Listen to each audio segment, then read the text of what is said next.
Hello दोस्तों, कहानियों की दुनिया में आप सभी का स्वागत है। आज हम सुनेंगे शरत चंद्र चट्टोपाध्याय द्वारा लिखी एक बांग्ला उपन्यास शुभदा का हिंदी रूपांतरण का भाग 10। तो आइए सुनते हैं। शुभदा को मालूम हुआ, हारान बाबू को मालूम हुआ और छलना को भी मालूम हुआ कि शारदा के साथ उसकी शादी हो रही है। सब लोगों को यह भी मालूम हुआ कि शादी सदानंद के प्रयत्न से पक्की हुई है। समाचार पाकर रासमणि ने यह मंतव्य प्रकट किया कि सदानंद पूर्व जन्म में शुभदा का पुत्र था। यह बात कही गई थी सदानंद के सामने। उसने मौन भाव से इसे स्वीकार कर लिया। कम से कम किसी बात का प्रतिवाद नहीं किया उसने। तरह तरह के कार्यों में परे रहने के कारण आज तक उसे अपनी बुआ जी की संपत्ति की व्यवस्था करने के लिए जाने का अवसर नहीं मिला। समय मिलने पर उसने यह बात शुभदा से कही। शुभदा ने भी उसके इस प्रस्ताव का समर्थन किया। तब बिस्तर आदि बांधकर श्रीमान सदानंद चक्रवर्ती ने कुछ दिनों के प्रवास के लिए यात्रा की। शुभदा का परिवार अब उसका परिवार हो गया था, इसलिए जाते समय वह सब प्रकार की व्यवस्था कर जाने को भूला नहीं। साथ ही उसने शुभदा से जोर देकर कहा कि तुम शादी के लिए हर प्रकार के प्रबंध करती रहना। सदानंद ने पहुंचते ही अपनी स्वर्गीय बुआ जी की सारी जमीन तथा अन्य प्रकार की वस्तुएं देखकर उन सब की अवस्था की जानकारी प्राप्त कर ली। उन सब का एक आदमी को मालिक बनाकर, या यूं कहिए वह सब बेचकर 15 दिन में ही फिर हलूदपुर में लौट आया। तब उसने हरमोहन के साथ लिखा पढ़ी की, गहने बनवाए, चीज वस्तु खरीदी और शादी का दिन निश्चित कर दिया। यह सब कर चुकने के बाद उसने शारदा चरण से मुलाकात की। इस बीच में सदानंद को कभी ऐसा मौका नहीं मिला कि वह एकांत में बैठकर उससे दो बातें कर लेता। आज बहुत दिनों के बाद उन दोनों की इच्छा हुई कि कहीं एकांत में बैठकर कुछ देर तक बातें की जाए। इसलिए एक दूसरे का हाथ पकड़े हुए वे दोनों गंगा किनारे आकर एक जगह पर बैठे। शारदा चरण ने बैठते ही कहा, सदानंद, क्या तुम्हें बचपन की बातें याद आती है? सदानंद, कुछ कुछ तो याद आती है। शारदा, क्या तुम्हें उस दिन की बातें याद आती है जब मैं एक आदमी को बहुत प्यार करता था? तुम्हारे पास जाकर मैं अपने मन की कितनी आशाएं, कितनी कल्पनाएं व्यक्त किया करता था। नाराज होने पर मैं कितना रोता और तुम हंसकर उड़ा दिया करते। कभी कभी तो तुम मेरा मजाक भी उड़ाने लगे। वे सब बातें तुम्हें याद आती है ना सदानंद? सदानंद, वे बातें याद नहीं आएगी। अभी कल की ही बातें हैं वे। शायद 7-8 साल से अधिक न हुआ होगा, परंतु मजाक तो कभी मैंने तुम्हारा उड़ाया नहीं। शारदा, मुझे ऐसा ही मालूम पड़ा करता था, मानो तुम मेरा मजाक उड़ा रहे हो। जो भी हो, जिस दिन उसने मेरी सारी आशा मिट्टी में मिला दी, अभिमान में आकर दोनों आदमियों ने बोलचाल बंद करके चीरकार के लिए विदा ले ली। उस दिन कितनी रात तक तुम्हारे पास बैठे बैठे मैं रोता रहा। वह बात तुम्हें याद है ना भाई? सदानंद, याद है। सदानंद कुछ अनमना हो आया, लेकिन उस ओर ध्यान न देकर शारदा ने एक समीपवर्ती स्थान की तरफ अंगुली से इशारा किया और बोला, यहीं पर वह मरी थी। शारदा की वह बात मानो सदानंद के कानों तक पहुंची ही नहीं। गंगा जी में सफेद पाल के सहारे एक नौका अपनी धुन में उड़ती चली जा रही थी। उसी की ओर सदानंद देख रहा था। शारदा फिर बोला, यहाँ ललना डूबकर मरी थी। अपना मुंह फेंक कर सदानंद बोला, कहाँ? शारदा, यहाँ। सदानंद, तुम्हें कैसे मालूम हुआ? शारदा, यहाँ उसकी सारी मिली थी। सदानंद उठकर खड़ा हो गया। वह बोला, तो चलो एक बार वह सारी ही देखा है। शारदा हंसने लगा। वह बोला, तो क्या वह सारी अब भी वहां पर पड़ी होगी? सदानंद, तो चलो वह स्थान ही देखा है। दोनों जाकर वहां पर खड़े हुए। पानी लेकर सदानंद ने मुंह धोया, फिर आकर वह यथास्थान बैठा। शारदा: सदानंद, मुझे बड़ा पश्चाताप होता है। सदानंद: क्यों? शारदा: किसी किसी दिन मुझे ऐसा लगता है मानो मैं ही उसकी मौत का कारण बना हूं। सदानंद: यह क्यों? शारदा: भगवान जाने उसकी आयु समाप्त हो गई थी या नहीं, किंतु मुझे तो ऐसा लगता है कि अगर मैंने शादी कर ली होती तो शायद अभी तक वह जिंदा रहती। सदानंद ने एक लंबी सांस ली। वह बोला, जो मर गया उसकी मृत्यु अनिवार्य थी, तो तुम क्या कर सकते थे इस मामले में? शारदा: यह तो मैं जानता हूं, फिर भी यदि मैं उसकी बात मान लेता, यदि उसके साथ शादी कर लेता। सदानंद हंसा। वह बोला, परंतु उस अवस्था में तुम्हारी जाति जो चली जाती। कुछ सोचकर शारदाचरण बोला, जाति तो जाति। सदानंद: लेकिन अब तुम क्या करोगे? शारदाचरण की आंखों में आंसू आ गए। वह बोला, अब मैं करूंगा क्या? लेकिन उसकी बात यदि मैंने मान ली होती तो इतना पश्चाताप न होता।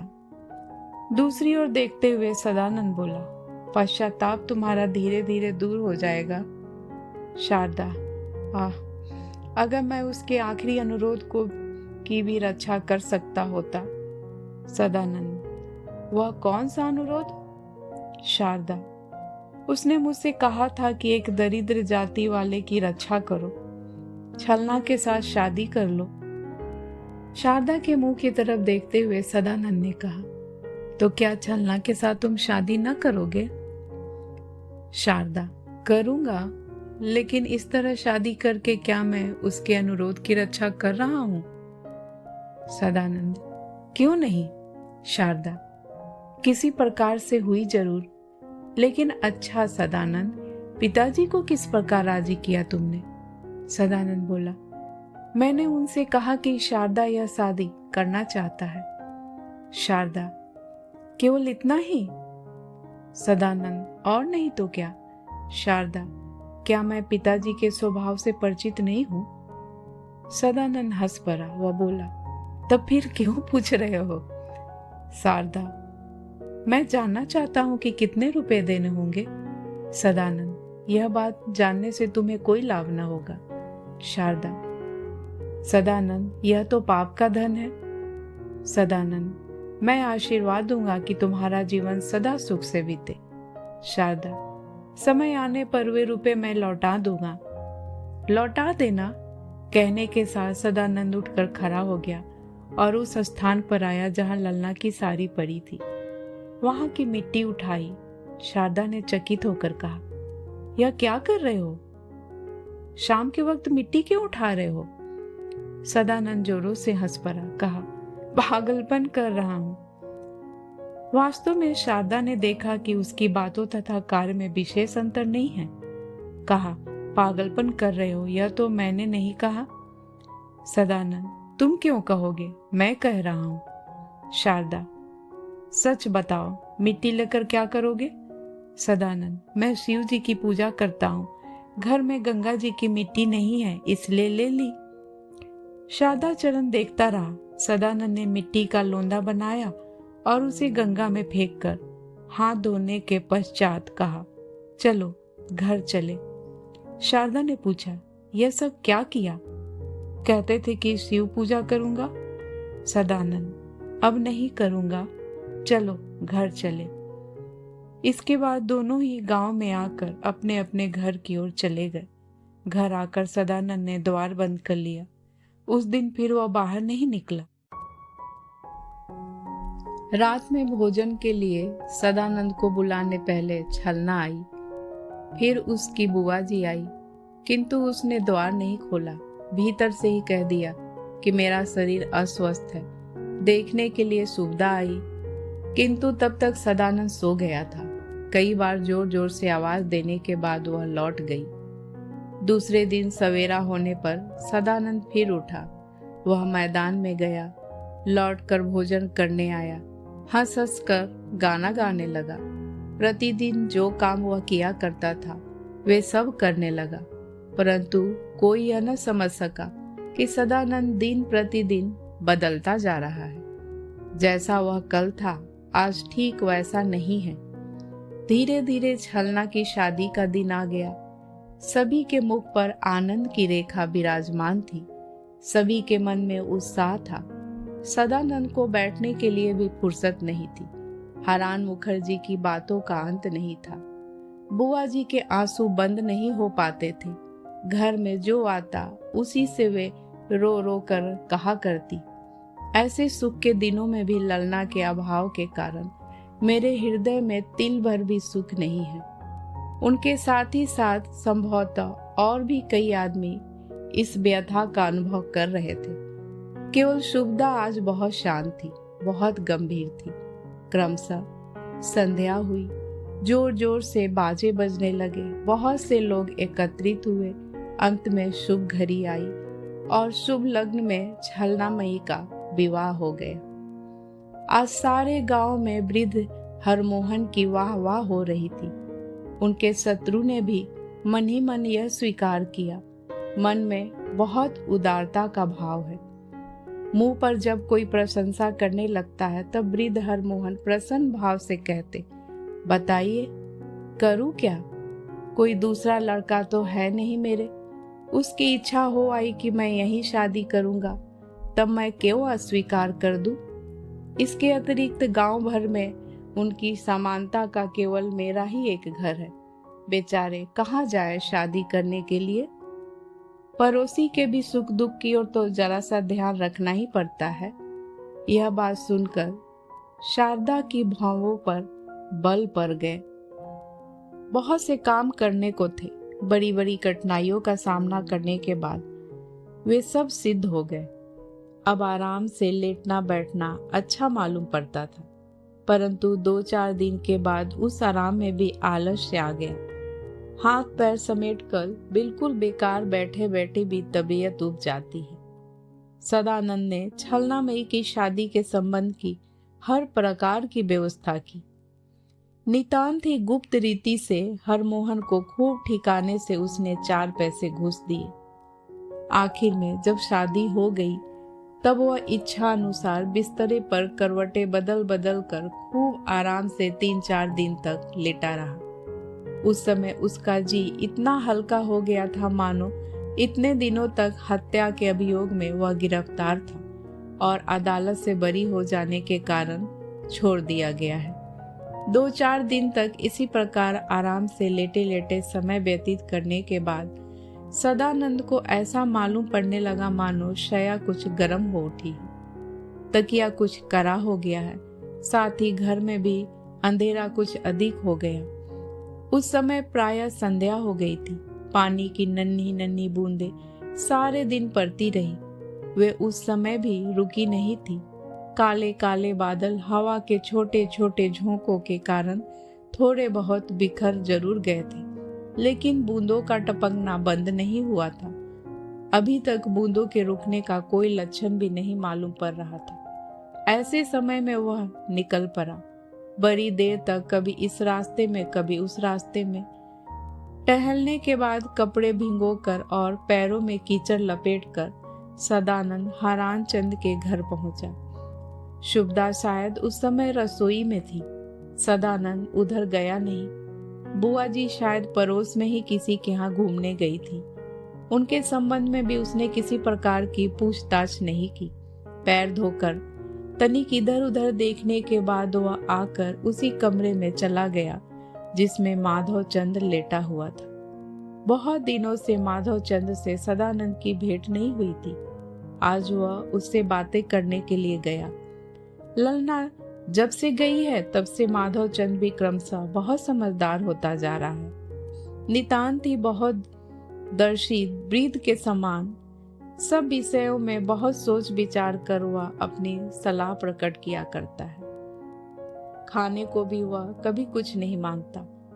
बहाने भी वह इधर उधर के नहीं बनाया करता था। बोलता भी वह बहुत ही कम था।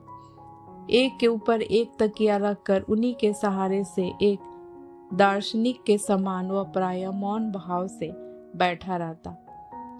कोई उसके पास आए या ना आए, इसकी वह परवाह नहीं करता। माधवचंद आज भी उसी प्रकार बैठा था।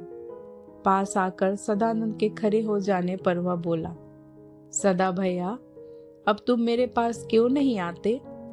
सदानंद, मुझे बहुत से काम करने थे, इसलिए। माधव, सब काम काज खत्म हो गए ना? सदानंद, हाँ। माधव, छोटी दीदी कब आएगी लौटकर? सदानंद, 3-4 दिनों के बाद। माधव, सदा भैया, बहुत दिनों से तुमसे एक बात कहनी थी, लेकिन आज तक मैं कह नहीं सका। सदानंद, क्यों? माधव, तुम्हें मैं कभी अकेले में पा नहीं सका, इससे वह बात भी नहीं कही जा सकी। सदानंद माधव के समीप ही बैठ गया। उसने कहा, एकांत में कहने की कौन सी बात है माधव?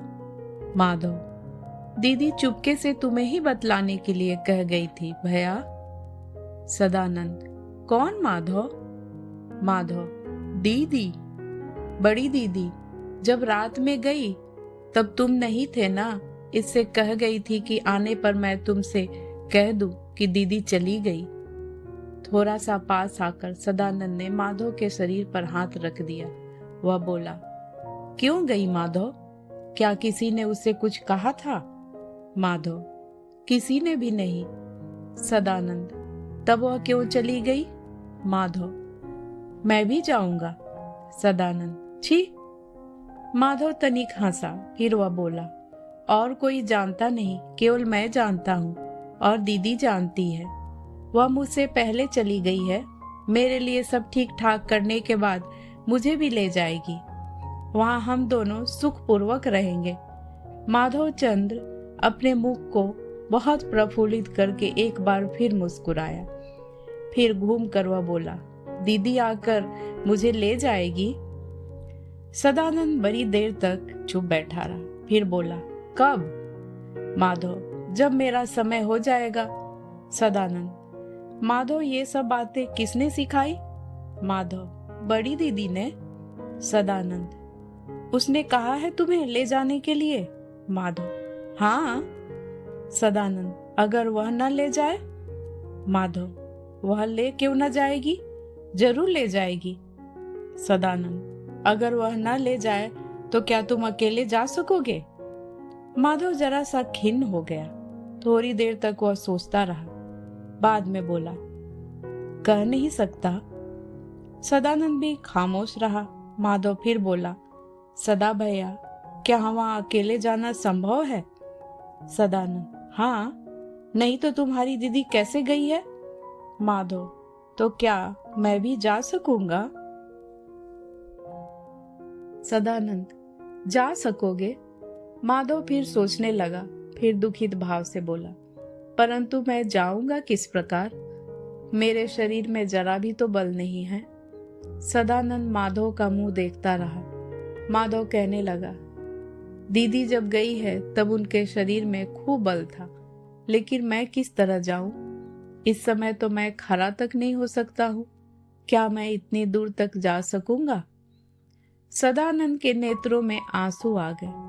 अंधकार में माधव ने उसे देखा नहीं। सदानंद उस वक्त अनुभव कर रहा था कि अब माधव के दिन बीत चले हैं। कुछ ही दिनों का वह मेहमान है।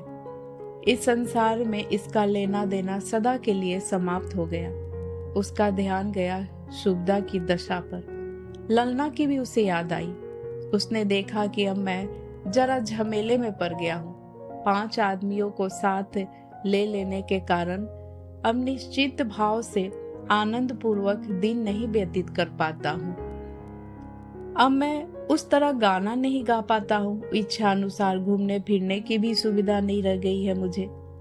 उस तरह की मौज नहीं कर पाता हूँ अब। पहले मैं सुखी था, अब दुखी हो गया हूँ। पहले मैं त्यागी था, अब मुझ में आसक्ति आ गई है। आंखों का जल पोंछकर सदानंद ने आज पहले यह अनुभव किया कि जीवित रहने में वैसा सुख नहीं है। जो जीवित है उसे ही क्लेश है। जो मर गया है संसार के इस शोक संताप से बच गया है। उस रात में बड़ी देर तक कितनी ही बातें सोचता रहा। उसके मन में आया माधव चंद्र अब मरने को ही है। उसके बाद उसका ध्यान गया शुभदा की तरफ। उसके मन में आया कि मृत्यु के मुख में कूद कर ललना ने अपना सारा दुख क्लेश लाद दिया है उसकी छाती पर। उस रात में माधव चंद्र के हृदय में भी अधिक सुख नहीं था। अब वह दुर्भावना ने आकर उसका अधिकार जमा लिया। इतने दिनों तक तो वह निश्चिंत था। उसकी धारणा थी कि ललना आकर मुझे ले जाएगी, लेकिन सदा भैया ने आज और तरह की बात कह दी। अब वह इस विचार में पड़ गया कि मेरे शरीर में बल बिल्कुल नहीं है, किस प्रकार मैं इतनी दूर चलकर वहां तक पहुंच सकूंगा।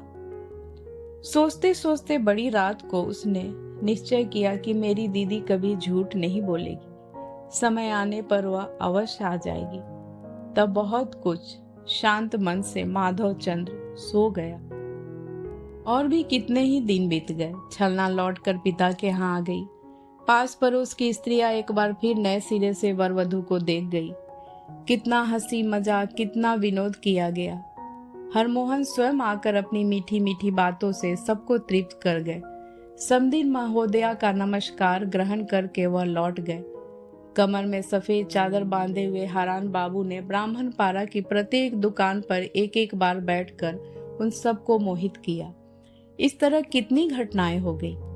अब माधव चंद की पीड़ा बहुत अधिक बढ़ गई थी। शया पर पड़े पड़े वह छटपटा रहा था और बगल में सिराहने और पायताने पर बुआ जी, कृष्णा देवी और छलना वगैरह बैठी थी। शुभदा वहां नहीं थी। वह रसोई घर में बैठी हुई कुछ खाद्य पदार्थ तैयार कर रही थी, साथ ही साथ रोती भी जाती थी। सदानंद गया था डॉक्टर को बुलाने के लिए और हरान चंद्र, वह अभी आता हूँ कहकर घर से निकले और 3 घंटे बीत गए, फिर भी अभी तक नहीं लौट सके। सभी लोग सामने बैठे थे। कृष्णा देवी माधव के शरीर पर हाथ फेरती जाती थी और डॉक्टर के इंतजार में मन ही मन मिनट मिनट गिनती जाती थी। धीरे धीरे संध्या हो जाने के थोड़ी देर बाद डॉक्टर साहब आ गए। वह आज 6-7 दिन से प्रतिदिन आया करते थे। वह रोगी को इधर प्रतिदिन देख रहे थे। रोग उसका कम नहीं हो रहा था, बल्कि बराबर बढ़ता ही जा रहा था। यह बात वह जानते थे। यह बच न सकेगा, यह बात भी उन्हें मालूम हो गई थी। आज उनकी जाने की इच्छा भी नहीं थी, लेकिन सदानंद के प्रबल अनुरोध के कारण उन्हें आने के लिए वादे होना पड़ा था। घर आकर डॉक्टर लोग रोगी को जिस प्रकार देखा करते हैं, उसी प्रकार उन डॉक्टर साहब ने माधव को भी देखा। फिर बाहर आकर उन्होंने सदानंद को बुलाकर कहा, सदानंद बाबू, आज अधिक सावधान रहिएगा। यह लड़का शायद आज रात में न बच सकेगा। सदानंद भी यह बात जानता था। बहुत रात बीत जाने पर हरान चंद्र लौट कर आए। कमरे के बाहर ही चोर की तरह एक जगह खड़े होकर उन्होंने यथासंभव भीतर का समाचार मालूम कर लिया। थोड़ा सा द्वार खोलकर मुंह बढ़ाकर वह बोले, इस वक्त वह कैसा है? कोई कुछ बोला नहीं, केवल शुभदा निकल आई। भोजन की थाली सामने रखकर वह पास ही बैठ गई। हरान चंद्र ने कहा, माधव कैसा है? शायद अच्छा नहीं है। अच्छा नहीं है? थोड़ा सा रुक कर हरान चंद्र फिर बोले, मेरा भी शरीर अच्छा नहीं है। क्या सोचकर हरान चंद्र ने यह बात कही? क्या सोचकर उन्होंने अपनी अस्वस्थता की चर्चा की? यह कहा नहीं जा सकता। उनकी इस बातों में सत्य या असत्य का अंश कितना था, यह भी ठीक ठीक नहीं कहा जा सकता। किंतु यह बात शुभदा के कान तक पहुंच नहीं पाई। हरान चंद्र मन ही मन बहुत दुखी हुए। स्त्री के सम्मुख अपना शरीर अच्छा न होने की बात कहकर भी कोई स्नेहमय जवाब नहीं पा सकना उन्हें अस्वाभाविक सा मालूम हुआ। उन्होंने अपने आप को बहुत ही अपमानित अनुभव किया। वह नशा करके आए थे।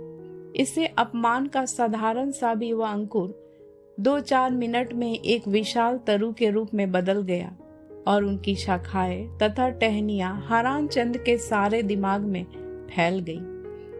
क्रोध में थाली ठेल कर उन्होंने कहा, अब मैं नहीं खाऊंगा। क्या प्राण देना है? चौके से उठकर हरानचंद ने हाथ मुंह धोया, कुल्ला किया और वह कमरे में बिछी हुई चारपाई पर जाकर लेट रहे। उन्होंने मन ही मन संभवतः यह तय कर लिया कि मेरी तबीयत बहुत खराब है। इधर शुभदा हाथ धोकर माधव के पास आई और बैठ गई। उसे देखकर कृष्णा देवी ने कहा, हरान कहाँ है? उनकी तबीयत खराब है, वह लेट रहे हैं। कुछ देर तक कृष्णा देवी चुप रही, फिर धीरे धीरे बोली, मनुष्य को दया माया नहीं होगी तो कम से कम आंखों के सामने आने पर तो तनिक शील आ ही जाता है। यह बात सुनकर रासमणि ने होठ टेढ़ा कर लिया।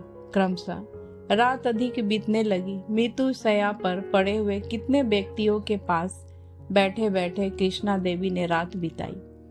कितनी मौतें उन्होंने देखी थी। उन्हें ऐसा मालूम पड़ा कि माधव की थोड़ी थोड़ी सांस चल रही है। कुछ देर के बाद माधव बोल उठा, सिर में बड़ा दर्द है। कृष्णा बुआ उसके सिर पर हाथ फेरने लगी। थोड़ा सा रुक कर वह फिर बोला, पेट में बड़े जोर का दर्द हो रहा है। ऐसा जान पड़ रहा है मानो बड़े जोर से उल्टी आ जाएगी।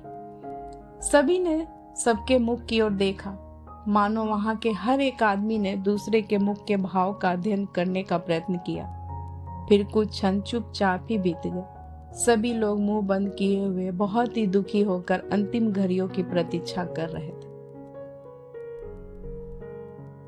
कुछ क्षण बाद माधव बहुत ही क्रोधित होकर लड़खड़ाती हुई आवाज में बोला, बड़े जोर की प्यास लगी है। बुआ जी ने दूध के बदले में मुंह में थोड़ा सा गंगा जल डाल दिया। आग्रह के कारण माधव वह सारा का सारा पी गया और बड़ी देर तक खामोश पड़ा रहा। धीरे धीरे सांस बढ़ गई। सभी का ध्यान उस तरफ गया। कृष्णा देवी को नारी देखना आता था। काफी देर तक माधव की कलाई पकड़े रहने के बाद सदानंद को पास बुलाकर उन्होंने कहा, अब इसे नीचे लिटा देना चाहिए। सदानंद चुप रहा। रासमणि के कानों तक यह बात पहुंच गई थी।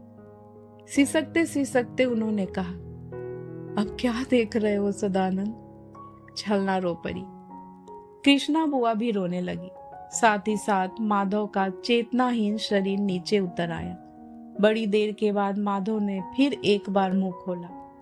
कृष्णा बुआ ने पहले की तरह मुंह में थोड़ा सा पानी डाल दिया। माधव को मानो थोड़ा सा बल मिला। अब उसकी आंखें खुल गई। धीरे धीरे हंसकर वह बोला, सदा भैया, दीदी आई है। छलना मई पास ही बैठी हुई थी। आज सारी रात उसे नींद नहीं आई। माधव की यह बात कान में पड़ते ही उसका शरीर कांप उठा। डर के मारे वह माता से लिपट कर बैठ गई। रासमणि का भी सारा शरीर रोमांचित हो उठा। कुछ देर और बीत जाने के बाद माधव चंद्र बहुत ही अस्थिर हो उठा। उसका माथा घूमने लगा। बड़े जोर जोर से सांस चलने लगी। यह दशा देखकर कृष्णा देवी रोते रोते बोली, अब क्या देख रहे हो? समय हो गया है। रासमणि चीख उठी, परलोक का काम करो, तुलसी के नीचे। उस समय सभी लोग चिल्ला चिल्ला कर रोने लगे। सबके सम्मिलित चित्कार के कारण हरानचंद की नींद भंग हो गई। दौड़ते हुए बाहर आकर उन्होंने देखा कि माधव उठाकर बाहर लाया गया है। वो अभी पुत्र के शरीर को गोद में लिए हुए चीखते चीखते तुलसी के पेड़ के पास आ बैठे। रोते रोते पुकारा, बेटा माधव। उसने एक बार गो गो करके कहा, बा। कहानी सुनने के लिए बहुत बहुत धन्यवाद। शेष कहानी अगले भाग में। तब तक के लिए नमस्कार।